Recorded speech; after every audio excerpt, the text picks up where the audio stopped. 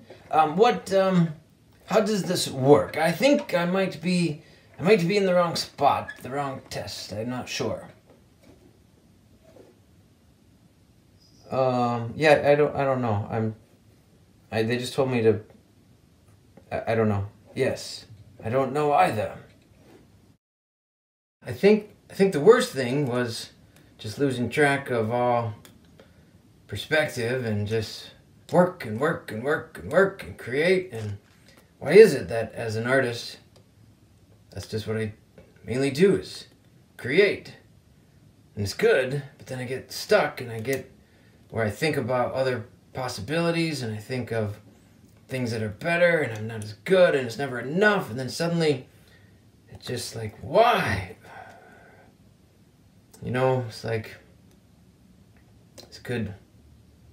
I don't know. I just think I could, what's the point? Why bother? Like this auditioning for this? Why even make this film? Is it worth pursuing? Maybe. I guess all things are worth exploring. I think I think too much, and I think some more, and then I forget what I'm thinking about. So, too much thinking. I need to, yeah.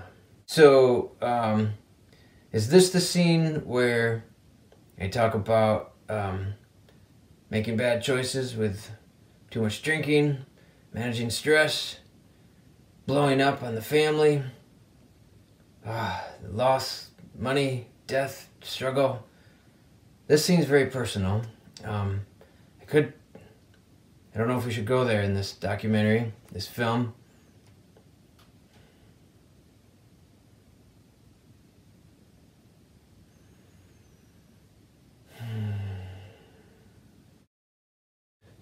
So, what are you thinking about?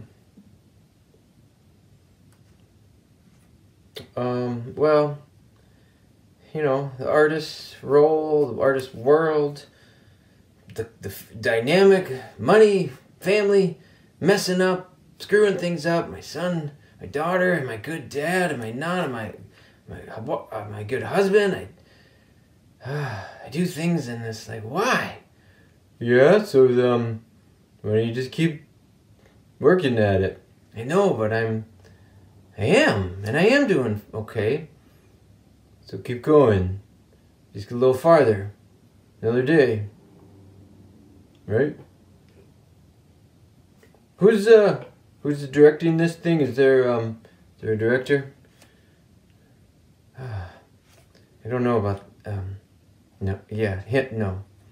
Okay, so, I guess, do you think I'll get the part? So, if things don't go right, then is it your fault? Sometimes, sometimes not. So, do you think it's always got to turn out the way you planned? No, I guess, that would be great, but, no. Yeah. So, what do you think you'll do?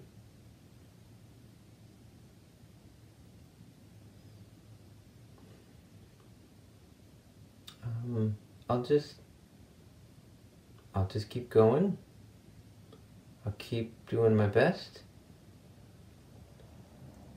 And I guess that's all I can do. You've done a lot of talking. A lot of thinking. Yeah. So, what do you think you'll do?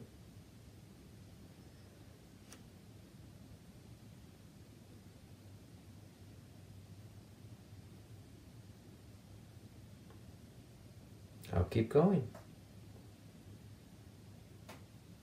Good. That's good.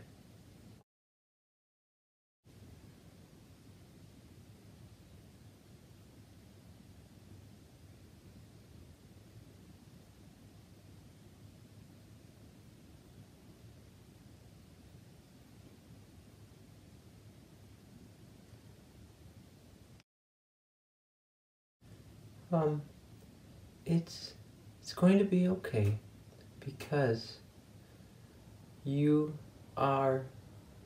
who you're supposed to be.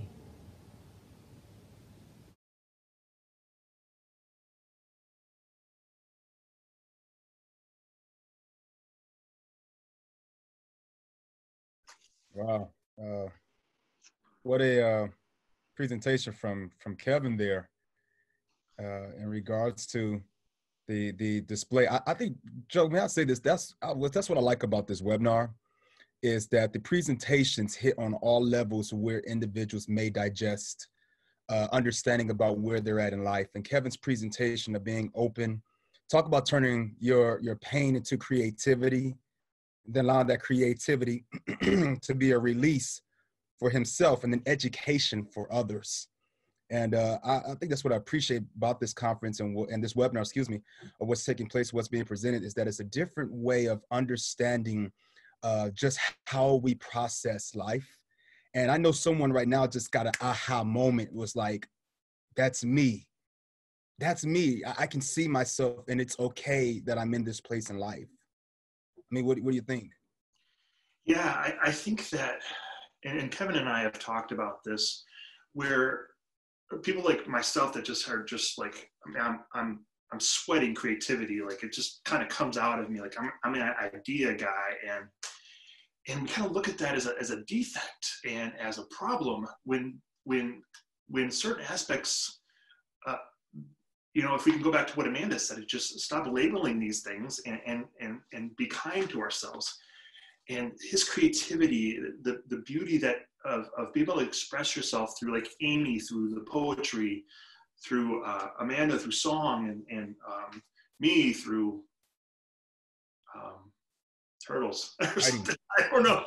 It's like, you know, it's beautiful. This is beautiful. This is, you know, to be able to like put these emotions right out there in front, and let's not hide from it. Let's move forward. Let's move forward with you know, kind of being vulnerable and you know, with the direction of a therapist. Don't just put everything out there for everybody, you know, just talk to your therapist, consult your doctor, all of that. Kevin, thank you. Beautiful, man. Oh, and just another thing about Kevin real quick. He's gonna use this video at a puppet slam in Chicago. They have a puppet slam. It's like puppeteers slamming, doing their improv puppet things. It's gonna be awesome. So well done, Kevin.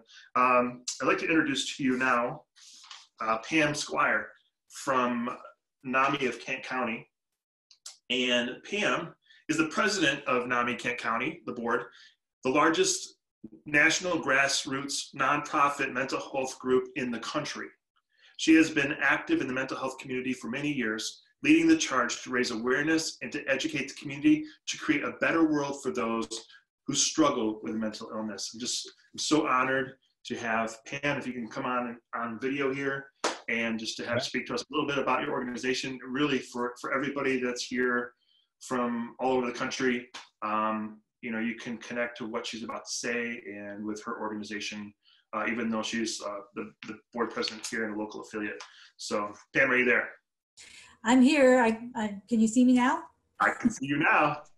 All right, cool. Welcome. Well, thank you. Yes, thank you. Thank you so much for inviting me to be a part of this.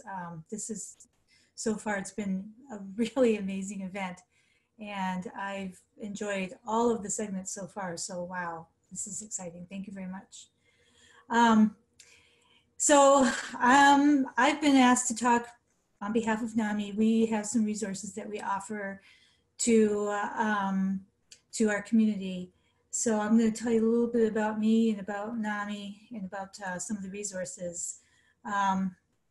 As Joe said, I'm a member of NAMI Kent County, and I am currently serving as the president of the board. NAMI, Kent County is a local affiliate of NAMI, which is the National Alliance on Mental Illness, and that is the largest grassroots mental health organization in the United States. We support people living with a mental health diagnosis, as well as the people who love them. We offer support groups, education, and resources. The way I got in is my 35-year-old son was diagnosed with bipolar disorder at the age of 16 during his first day in a psychiatric hospital. It was a long journey to that point, and by the time he landed in that hospital, we had already been warned that he was headed there. We were told it was not a question of if, but a question of when. So, my little boy, who used to have dancing eyes and a big, beautiful smile, didn't seem to have much of a future. He lived in fear of us, and we lived in fear of him. We didn't find NAMI for another 3 years after that diagnosis. There was lots of therapy, lots of other help, but we didn't find NAMI till 3 years later. And I'm here to tell you about how NAMI changed my life, my son's life, and our family dynamic. Of the many supports we received from NAMI, their family-to-family class touched on all of those aspects. NAMI's family-to-family class has traditionally been a 12-week course that was developed by psychologist and family member Dr. Joyce Berland. The 12-week course was the version I took. It had been updated on an ongoing basis, but NAMI just did an overhaul of it, and it is now an 8-week course. So they kept the best stuff, updated the information, and tightened up some areas. Family to family is now better than ever. It's still a big commitment at 8 weeks, but easier to commit to that than 12 weeks, and definitely worth it. Family to family is open to anyone who lives in support of someone who has been diagnosed with a mental health condition. You do not need to be a member of NAMI to take this or any of our classes, really. For people living with a mental health condition, we have another class called Peer-to-Peer, and again, no need to be a member of NAMI to participate in that class as well. But back to family to family, the people who lead the family-to-family class, we always have 2 leaders, and they are also people who live in support of someone living with a mental health condition. This is an important aspect of our classes. That's true for all of our classes. Our peer-to-peer classes are led by people who live with a mental health condition. So our family-to-family class is led by people who live in support of someone with a mental health condition. Our participants know that the class facilitators have been through crises and trauma, and that they will understand what they, the participants, have been through and are going through. Our leaders have taken the class, and they have been trained by NAMI on how to lead the class. Family to Family is an evidence-based class, which means that research shows that the program significantly improves the coping and problem-solving abilities of the people closest to a person with a mental health condition. So, what is it like attending a family-to-family class? Well, first of all, it's free. We find rooms where we can gather for free, such as local churches or our local community mental health building. Our classes range in size from 10 to 24 people. We want enough people to build a community of learners that help each other. However, we don't want so many people that it's difficult for the class members to be heard or to participate. On the first day of class, we hand you a 2.5-inch binder full of materials. This is yours to keep. There are class notes in there, things we read and discuss in class, and resources that you can look at between classes at your leisure. In order to maintain the integrity of the program that was developed by Dr. Berland, this is a highly structured class. The leaders read quite a bit to you in order to impart lots of information, kind of like I'm doing right now. I'm imparting lots of information, so I want to make sure I don't forget any of it. In order to help the participants take it all in, though, the class will often pause for discussion of the information along the way. And then there are also several interactive workshops. This is not a support group. We have support groups, but that's not what this is. Rather, it is an evidence-based class that teaches participants about mental illnesses, treatments, empathy, self-care, problem-solving, communication skills, local supports and services, and how to handle a crisis. This is often a pivot point for class participants. There are many aha moments in that 8 weeks. And from the very first class, our participants learn that they are not alone. This is the central theme of NAMI. So many of us living with a diagnosis, and those who live and support someone living with a diagnosis, feel so alone. In recent years, I feel the stigma beginning to fade, but we have a long way to go yet. People don't tend to talk about mental health. Until you join NAMI, you probably don't know that 1 in 5 people in this country is diagnosed with a mental health condition. Well, if you've been at this webinar, if you've been viewing this webinar the whole time, you might know it because Megan mentioned that earlier in her talk. But I want that to sink in for a moment, because I didn't say that 1 in 5 people in this country is living with mental health condition. I said that 1 in 5 people in this country is diagnosed with a mental health condition. There are plenty of people living with a mental health condition who are not diagnosed.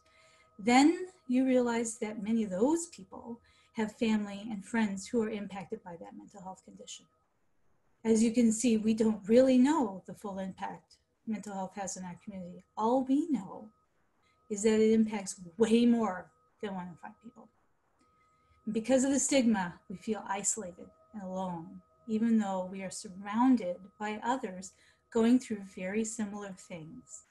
Finding out that you're surrounded by others experiencing a similar journey is life-changing.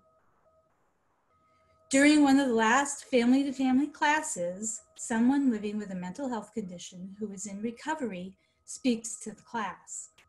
Participants have been learning skills that will help them as they walk beside their loved ones. And now we give you hope. People living with a mental illness have been to a very dark place. But when they enter recovery, they start to find happiness and success again. Recovery doesn't mean the same thing as cure, but it is a process that leads to a happy and worthwhile life. We all need to know that this is possible. I think that this webinar shows us that. So I'll end by letting you know that after almost 20 years, after his first hospitalization, my son runs 2 businesses and he owns his own home. He has a very bright future and we have a very good relationship. It makes me very happy, so I don't know why I'm crying. I find him to be one of the most fascinating people to talk to. He's an intellectual at heart and he's so perceptive. Are there still some bad days? Well, yeah, but now he and I know how to handle those days a little better, and we both know that there is still hope in the future. All because of family to family? No, but family to family was a huge boost in that direction, as were other programs, other aspects of NAMI. So, if you or someone you know wants to find out more about the family to family class or peer-to-peer or any of our classes or support groups, and you live in the United States, you can find a class in your area by going to NAMI.org, the national page website.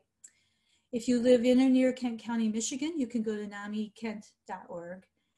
And it's worth it to look for a class or support group even now during the COVID-19 crisis, because our affiliate and many others across the US are finding ways to offer classes and support groups using online tools such as Zoom. So thank you very much. Hey, Pam, stay on me for a second. That is, wow, just beautiful. I do know your son personally, and yeah, he's a fantastic guy. Just messaged me yesterday, just showing how fantastic he was and how empathetic he could be towards my emotions. personal support for me.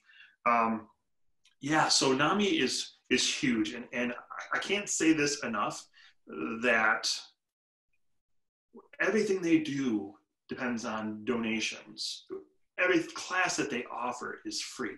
Let me just explain one other aspect of NAMI that she didn't talk about, but well, I want to highlight the family to family thing, because that's so huge. You know, we talk about people getting help if you have a mental illness, but if someone you love has a mental illness, how do you manage your life with that person? Family to family is a great class for that. You know, NAMI participates in training police officers how to de-escalate emotionally vital situations. And I forget the name of the program that they have, but here's what happens. A lot of times NAMI pays the officers to come to this program. So again, it's not even only free, like they're covering the cost for the per hour deal for police officers to get trained to help de-escalate these emotionally really difficult situations they find themselves in. Is like Amy mentioned about, like 90 to 95% of people incarcerated are dealing with a mental illness. So it's a fantastic organization. I put the link in the chats down there for the NAMI.org if you want to click on that. If you have any questions for Pamela, please put it in the Q&A. And Clarkston, what you got? Yeah. Well, it's great, Pam. Thank you so much for sharing that. And again, the website is NAMI.org. I know a lot of times you're saying NAMI or you can't see it, just in case you can't find it. NAMI.org. Check it out. I see some of the individuals saying, hey, thank you so much. I didn't know about these classes. I didn't know about the resources. I'm excited to go see what's there. Hey, once this webinar is over, don't waste time being able to see the resources that we're providing for you, because this whole experience is about empowerment and helping you move forward. Forward is forward. It's not backwards, it's forward. So Pam, thank you so much for sharing with us your private life, what you went through your son, the whole experience take place, and the organization. Thank you so much. I appreciate it. Yeah, can we Amanda Duncan, we have a post here. If you guys can go in and just fill out this poll real quick. How many people are watching with you today? Just go ahead and click on that. We'll keep this poll open for just a few, maybe a minute or two here. And we just want to know who's watching with you, how many people are watching with you. Click on that and we'll have some stats for you all to share with you later. I'm going to do one right there.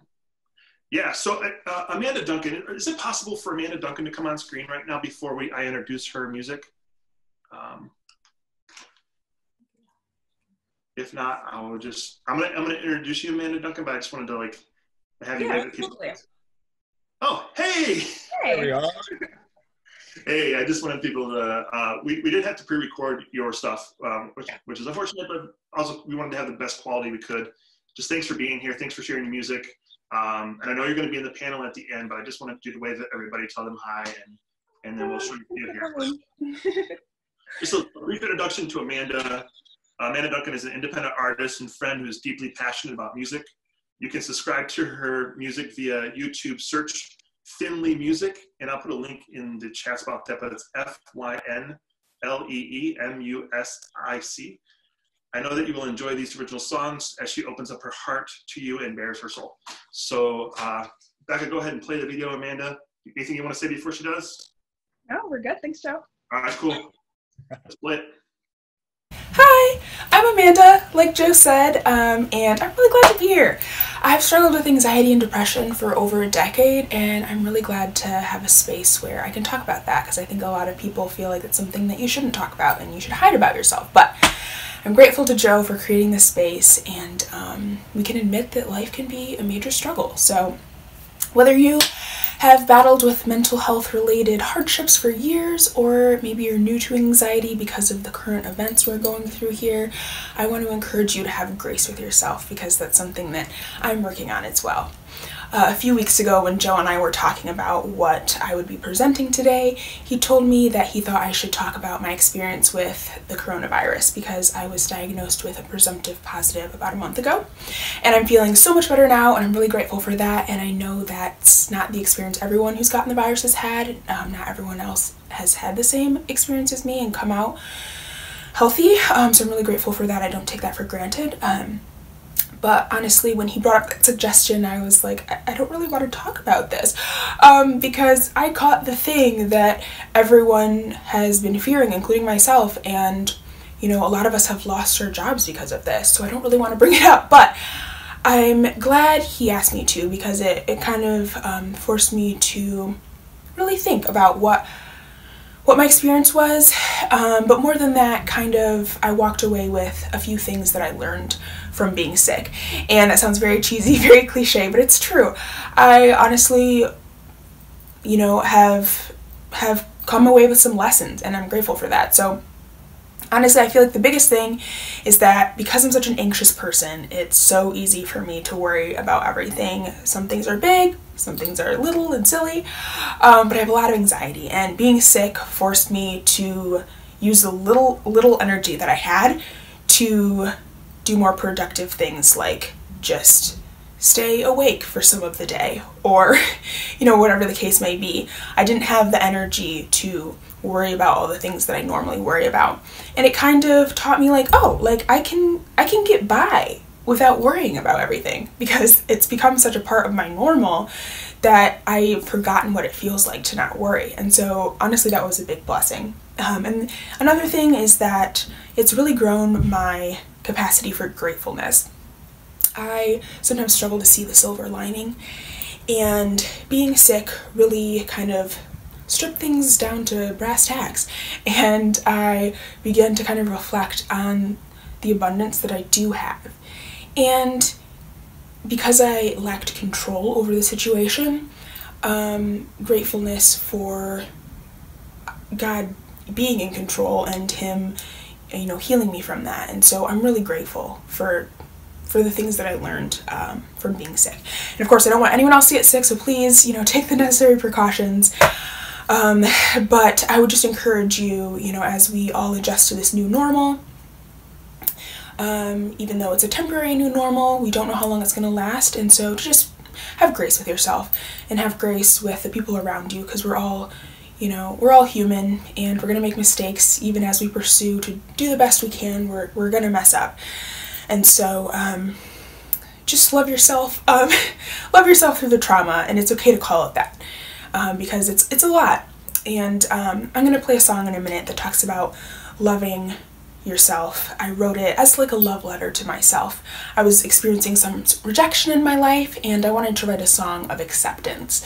And so one of the things I have been learning is to just accept myself, no matter what I've done, what I'm doing, you know, how I feel, to just always accept myself and love myself. So I wrote this from the perspective of the me that knew I was worthy of love, because if you're anything like me, there's like kind of two people inside of me. One knows the truth, the other one is still figuring it out. And so I wrote it from the perspective of the version of myself that knows the truth. And if you are not ready to tell yourself the truth, I hope that you will let this song do that for you. So here it is. It's called Dearest One.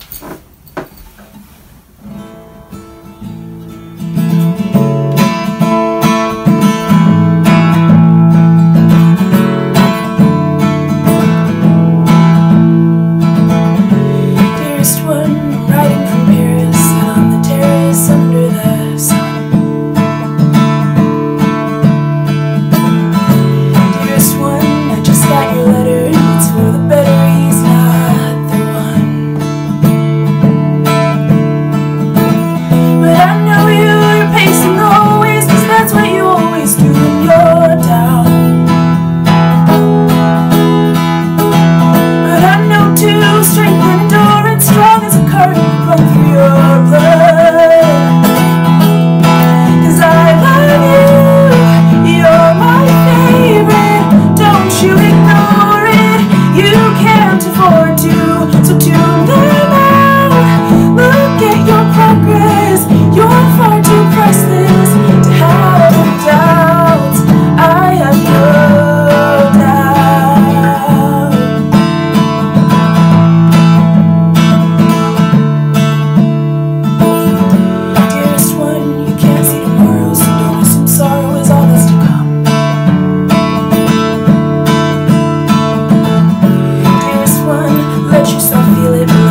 for a friend, actually.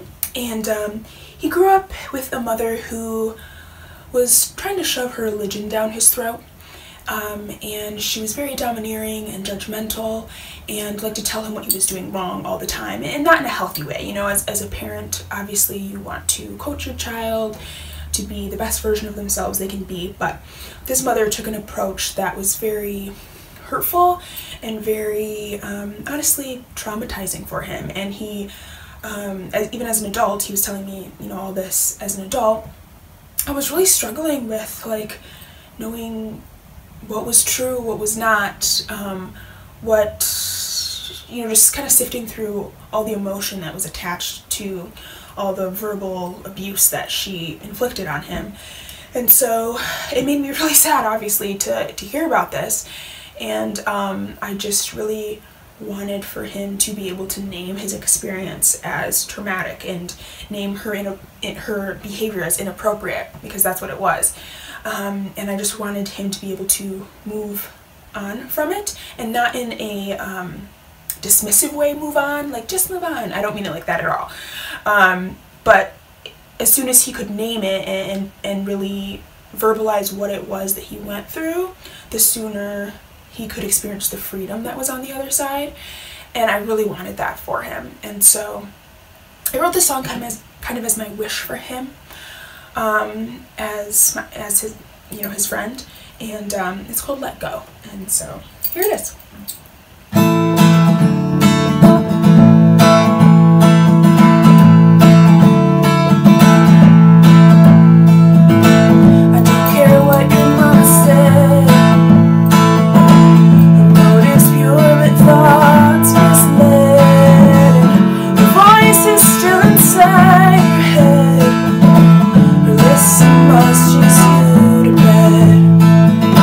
She called herself the queen of dreams.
just waiting the picture come through.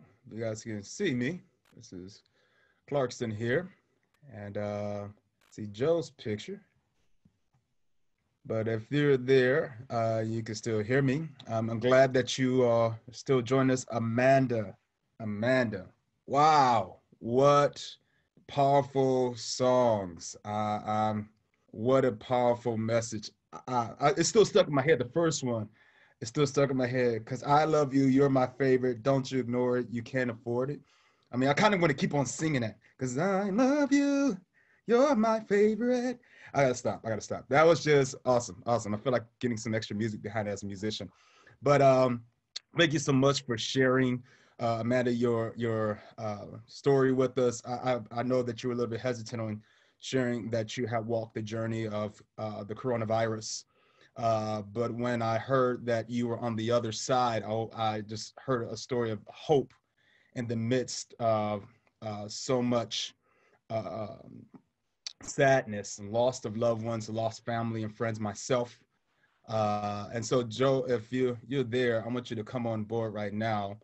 I want to, and this point, just pretty much wrapping up with Amanda, but I'm about to introduce you, Joe, because you're going to present next. But Amanda, thank you for being the visible hope we can see and have during this time of negativity, to know that there is another side of things. And so with that, I appreciate your testimony. Love the songs. I'll say this, if you can talk to her after this before she gets the Grammy, so then you can say, I knew her and I talked to her, right? Just talk to her then, right? And then get the songs. But hey, I'm gonna switch gears right now. I'm going to introduce Joseph Reed, my brother. I remember when we started this journey and had connected with Joe's wife at a Starbucks, and in regards to the impact of writing books and things of that nature. And I asked Joe, and I asked him a question. I said, are you just wanting to write a book? Or are you wanting to impact lives? And in that journey, he said, well, I want to impact lives. I said, well, then it's not about writing a book. The book is the byproduct of impact. And so we started this journey of what does it mean to be able to connect with others. And thus we have now, going forward, the Forward is Forward webinar, which is, I hope, the first, and that we can have more coming. And so Joe has put a lot of time into this, making sure that the experience is top-notch, and making sure that it touches the lives of individuals across this nation and even internationally. We have some individuals that connected in. So we are excited about what's happening now. And so, Joe, thank you so much for putting this on. I know you have some things you just want to share, so feel free, brother, to take away. It's all on you right now. Go ahead. Thank you, Clarkson, man. It really does take a village, doesn't it, to make things happen. And yeah, thank you for that introduction. Very kind, and for your support. And again, I want to thank everybody for being here. And yeah, so have you ever been to the mall or to the museum, or maybe on a hiking trip where you have a destination you want to go to, but you don't know how to get there? Yeah, I want to show you a picture of where I was with my son. Becca, if you can bring up that slide. I was on a 5-day wilderness camping trip with my son. And one of the things we wanted to do was we wanted to go to this suspension bridge on the very northeast side of that map. This is the Manistee National Forest. And, you know, it looks kind of blurry right now maybe on my screen because of pixelation, but like, I want to go way up in that top right-hand corner, and like, how do I get there? Well, if you're trying to look for a bathroom or a restaurant, your kids are screaming in the mall, like, how do you get anywhere? You look for that "you are here" spot, right? And isn't that like a nice feeling when you're looking on that map and you see all the places that you want to go to? and you don't really know where you are. And some of the malls, like, have like several layers. Like there's different color codings, and there's 2 or 3 floors. It's like, where am I? And then you see that "you are here" thing. And it's like, that's where I am. Well, David and I on this camping trip, and if you could show a picture of David and I from this camping trip, Becca, 5 days in the wilderness, and we went on this hike on the 3rd day where we were going to go to this bridge. It was about 10 or 11 miles away. And so we started early in the morning, and just about right from the get-go, right from the start, David is just struggling. First, we get kind of lost, but we know where the river is and we know where the path is, so we kind of know which direction to go. So we weren't like in danger of being lost forever in this huge national forest. So we end up finding the path after a while, and we get on the path and we start heading the direction we want to go to, and David's just miserable. I didn't realize that his backpack weighed twice as much as mine. So we figured that out later on in the journey, but about 3.5 hours in, David just wasn't going to go any further. We were at a dead end for him. Like he was being insulting, and he was complaining the whole time, and he just sat down and was like, I'm not going any further. And I had to make a decision in that point. Like, what am I going to do? Like, I really want to go to this bridge at the end of this path. I really want to keep when we come so far. And I'm going to touch back on this story at the end, but so remember this story of David and I kind of in this forest, middle of nowhere, no electricity, no bathrooms. We're 5 days, nothing. There was nothing there, but it was gorgeous. So I'm going to give you 4 words to move forward. It's actually 4 groups of words, 4 groups of 4 words. 4 words to move forward. So if you have a pen and paper, I want you to write these down. The first 4 words I want to share with you to move forward is find where you are. You see on a scale a lot of times when you go to a psychiatrist's office, a psychologist or therapist, they'll ask you, where do you fall on a scale between 1 and 10? And, I probably average around a 3 or 4 on that scale. It's like, what does that mean? Like, for me, a logical thinker is like, okay, 5 must be like the division between not doing good, not doing bad. So like a 4, I guess, is negative, but man, 4 still kind of feels and seems like a really good number. So I never really related to the 0 through 10 scale. So I want to give you another tool to find out where you are. And this is called the Joe scale. Some people call it the Joe scale. Some people call it the mental health scale.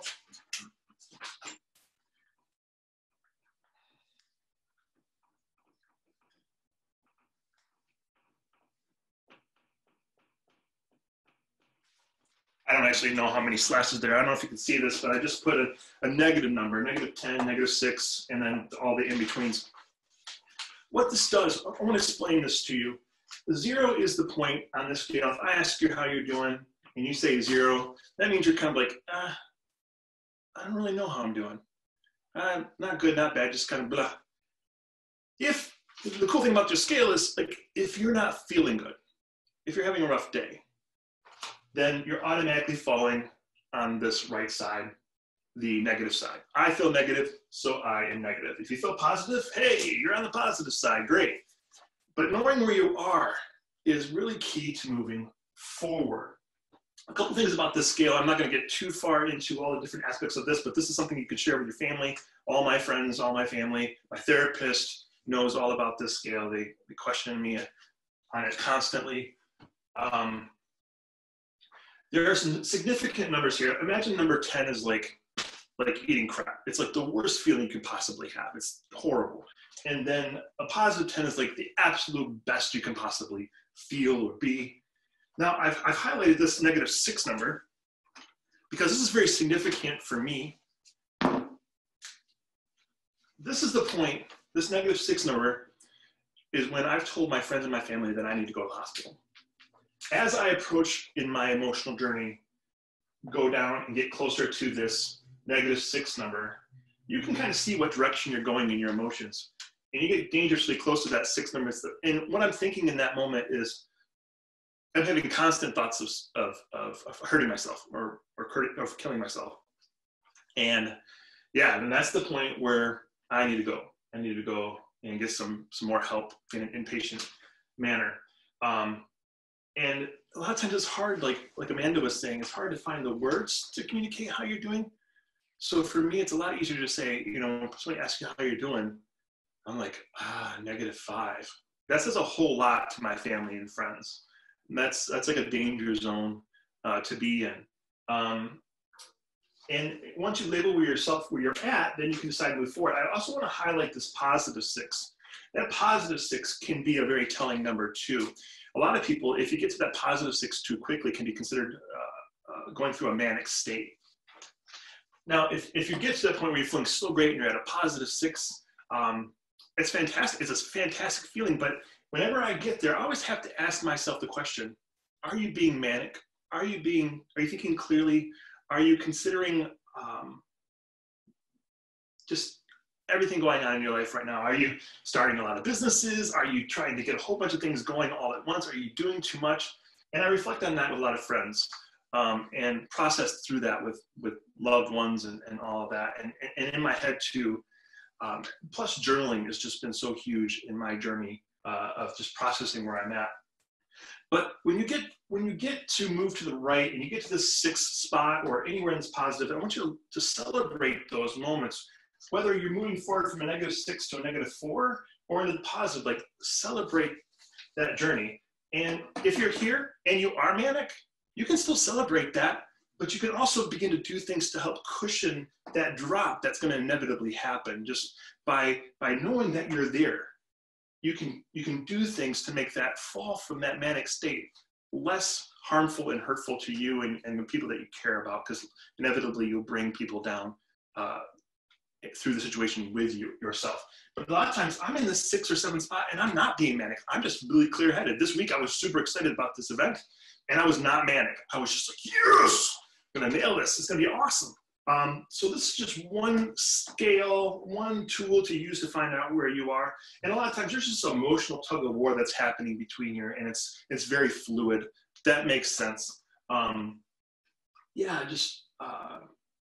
So that's the Joe scale. I hope that made sense to you all. So that's find where you are. The second 4 words I want to tell you to move forward is, where are you going? So you're in the mall, you're in the park, you're wherever you are, and you find out where you are, but you kind of got to know where you're going to go. So you label yourself here or here or here. We want to move forward. Where are you going? Define that destination. The third point, the third 4 words to move forward is, how do you get there? This is the means, the vehicle, the process, the different things that you can do, steps you can take, processes you can think. In dialectical behavioral therapy, I believe this is called, I don't remember, but action steps that you can take, things you can implement. So if you're here at -5, there are a list of things that you can do to incrementally move yourself forward. And they're not always the same. They're not always going to work the same way. So you have a bunch of tools that you can use. I'm just going to list off a few of them that have worked for me. Therapy. You've got to have professional help. Don't try to do this alone. There are trained people that do this. I'm not a trained therapist. I go to therapy. I was just in a therapy on Tuesday doing like I'm doing right here. Medication. You saw me take my medication earlier. Friend support. If you can't afford or get into therapy, having good supportive friends that you've made when you're feeling well, when you're able to make good friend choices, to be there when you're not feeling well is so vital. It's so vital for them to check up on you and care about you, and you reciprocate that care when you're feeling well, and you accept it when you're not. Exercise has been so huge. It's just been such an important, like that's the #1 thing. And that's what I really struggle with gyms being closed right now. But one of the things I'm doing that with the pandemic and everything being closed is like I'm going for walks and I'm pushing myself a little bit more at work. Sleep, having a proper sleep routine, as Megan mentioned, waking up and doing things through routine. Diet is huge, getting enough water, protein, fiber, all those things. And then the music, just listening to Amanda sing, that's, you know, the last time I got out of the hospital, I was telling the panelists earlier that Switchfoot was one of the bands that really was huge for me, and just helping me recuperate my mind and my thoughts. So we've talked about finding where you are as the forwards to move forward. That's very essential. Finding where you're going, knowing your destination, which is moving forward. How do you get there is the next forward and forward. And just another thing about moving forward, you know, I think Megan said this is, you know, turtles move forward. Of course, I'm going to have turtles in here, right? Turtles move forward really slowly, but they're moving forward. It doesn't matter that you're not moving forward as fast as maybe your parents or friends or anybody else.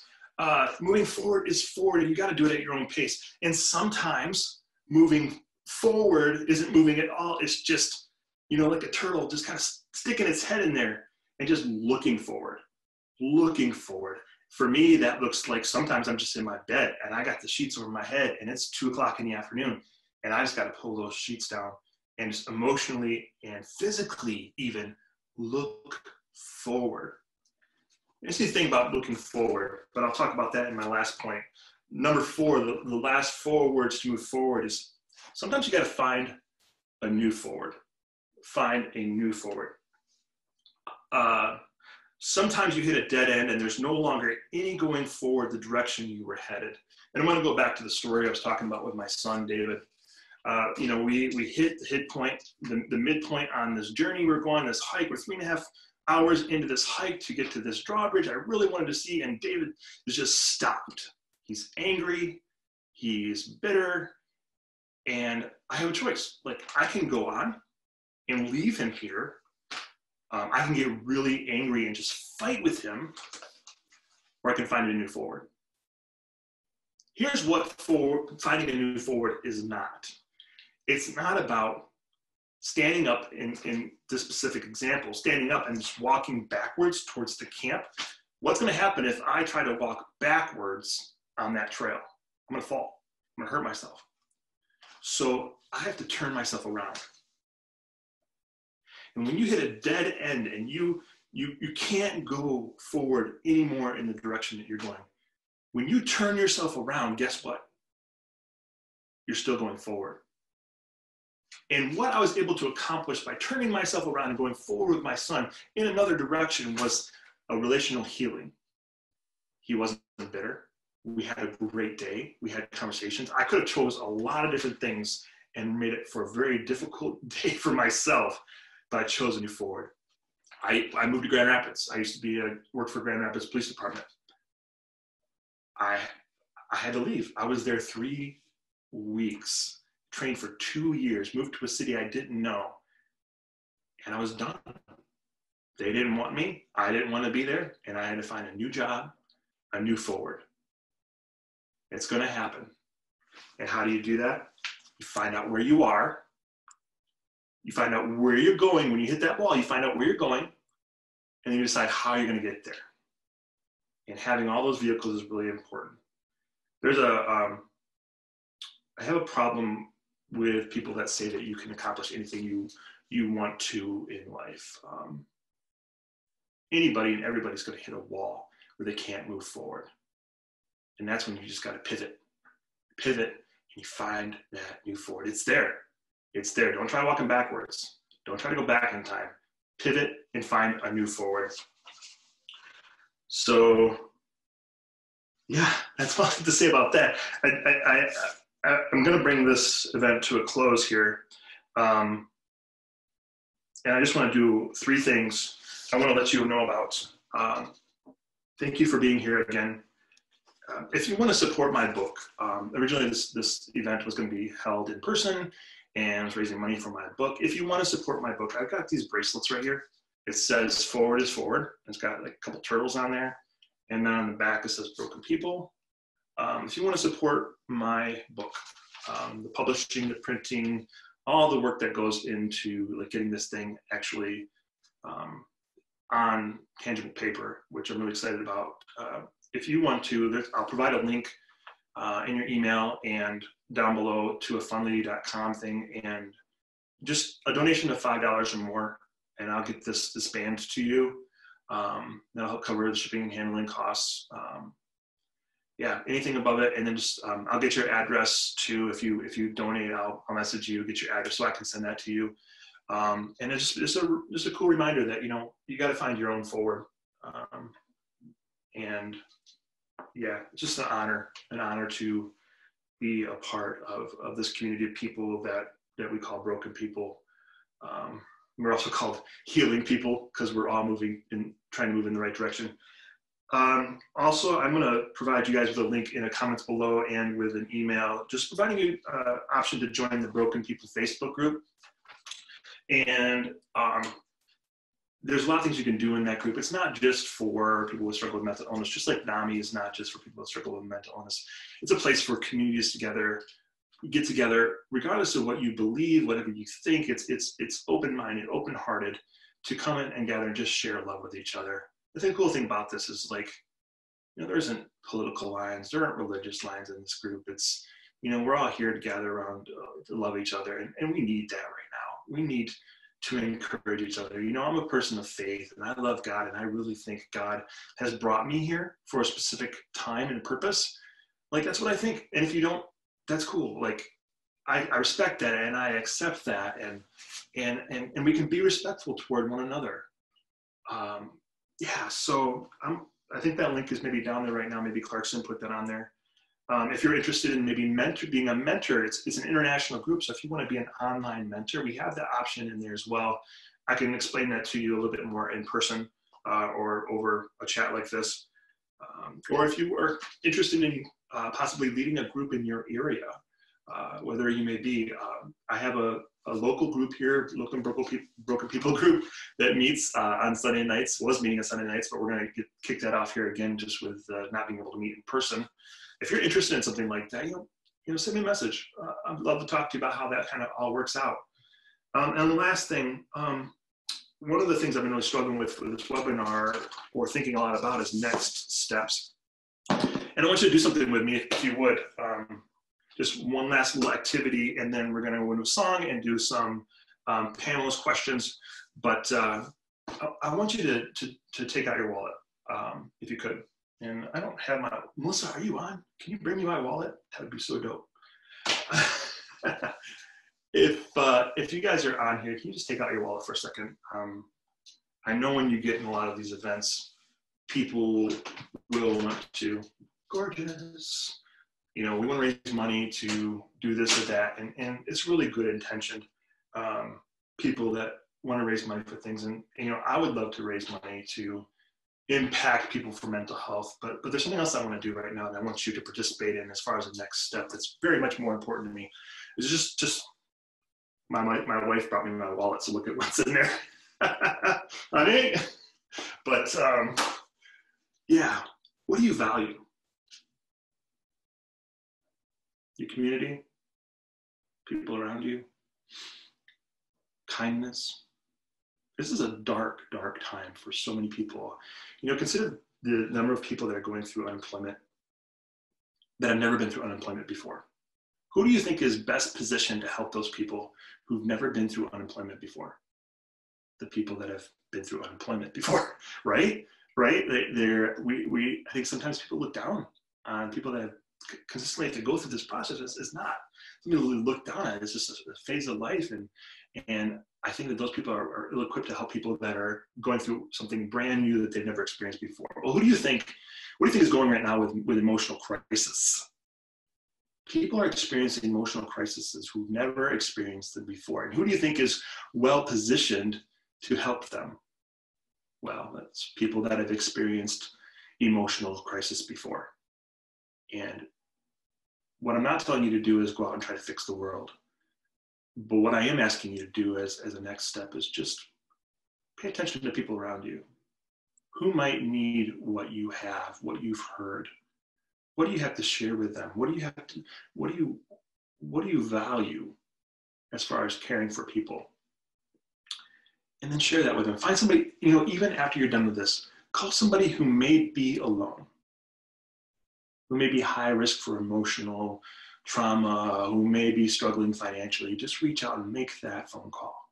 Write the letter. I love writing letters. It's such a great way to artistically and emotionally connect with somebody from kind of one direction, because you don't get that initial feedback, and it's so intentional.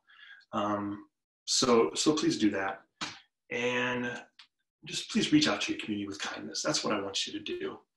And again, if you want these wristbands, just let me know. And I'll send a link for the Fundly website down below. Thank you so much for being here. What an honor it is to be present with you, to share my heart and to share my friends. And I care about you all so dearly. I hope that you feel that. And I want to finish with a song by Amanda that you heard in the beginning. It's called Watch Me. And Becca, if you can get that ready.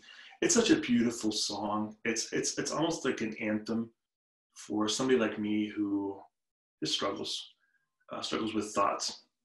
And yeah, so definitely check out Amanda's YouTube page. And let's go ahead and get that going.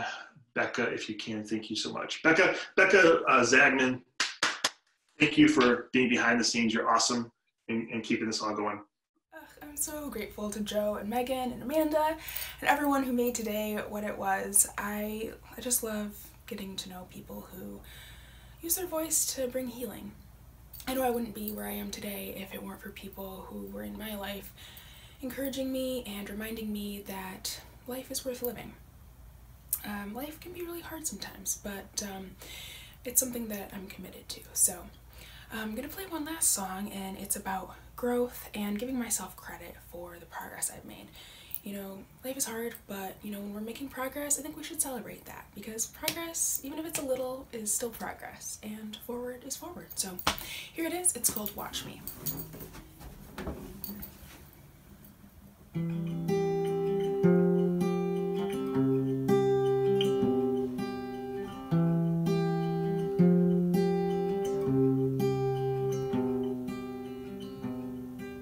This cave is not my home, but it feels comfortable, 'cause Monday always feels so insurmountable. Don't think I'll brush my hair, I'll pull it back real tight. And these PJs look like clothes if you squint just right. Bit by bit, inch by inch, I'll get myself together. Step by step, it's better late than never. Watch me trip, watch me fall, 'cause I'm giving it my all. Watch your tongue, watch your step. I'm not finished with me yet. I'm taking command. Just wait and see. You don't think I can, but I disagree. Just watch me. My desk is still a mess, at least the bills are paid. I put less sugar in my favorite lemonade. My clothes lay in a heap, but they are squeaky clean. A driver cut me off, I didn't make a scene. Bit by bit, inch by inch, I'll get myself together. Breath by breath, step by step, it's better late than never. Ooh, so watch me trip, watch me fall, 'cause I'm giving it my all. Watch your tongue, watch your step. I'm not finished with me yet. I'm taking command. Just wait and see. You don't think I can, but I disagree. Just watch me.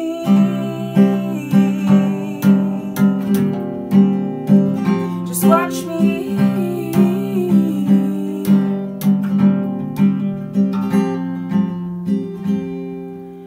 One day at a time, I'll love me at my worst. Slow it